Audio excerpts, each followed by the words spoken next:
What if your phone could remember every conversation you've ever had with it? It sounds like science fiction, but it's not.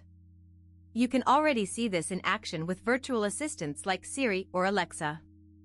They can recall what you said earlier in the conversation. But how do they do it? It's all thanks to a special type of neural network called LSTM. You'll learn how it works and why it's crucial for language models.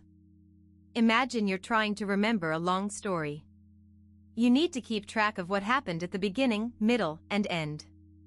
It's like trying to keep a bunch of doors open in your mind. Each door represents a piece of information. Now, imagine you have a helper who can open and close these doors for you. This helper is like a gate in an LSTM network.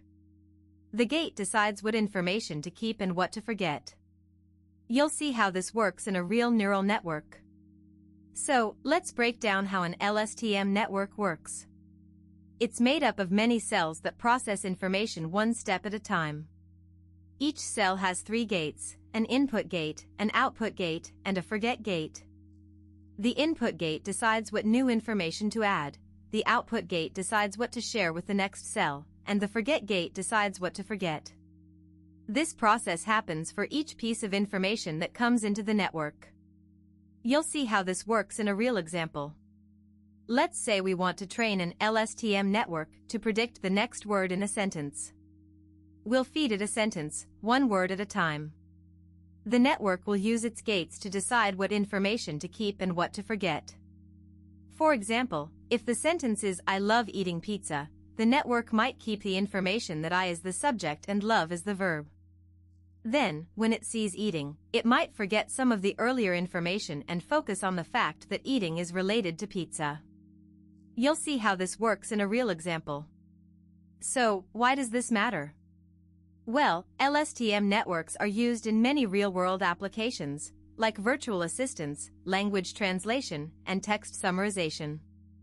They can even be used to generate new text, like chatbot responses or even entire articles. You'll see how this technology is changing the world. So, what did we learn? We learned that LSTM networks are special because they can remember long sequences of information. We learned that they use gates to decide what information to keep and what to forget. And we learned that they're crucial for language models. That's a lot to remember, but don't worry, you can always come back and review. You're one step closer to becoming an AI master. Next time, we'll explore how LSTM networks can be used for even more complex tasks, like generating new text or conversing with humans.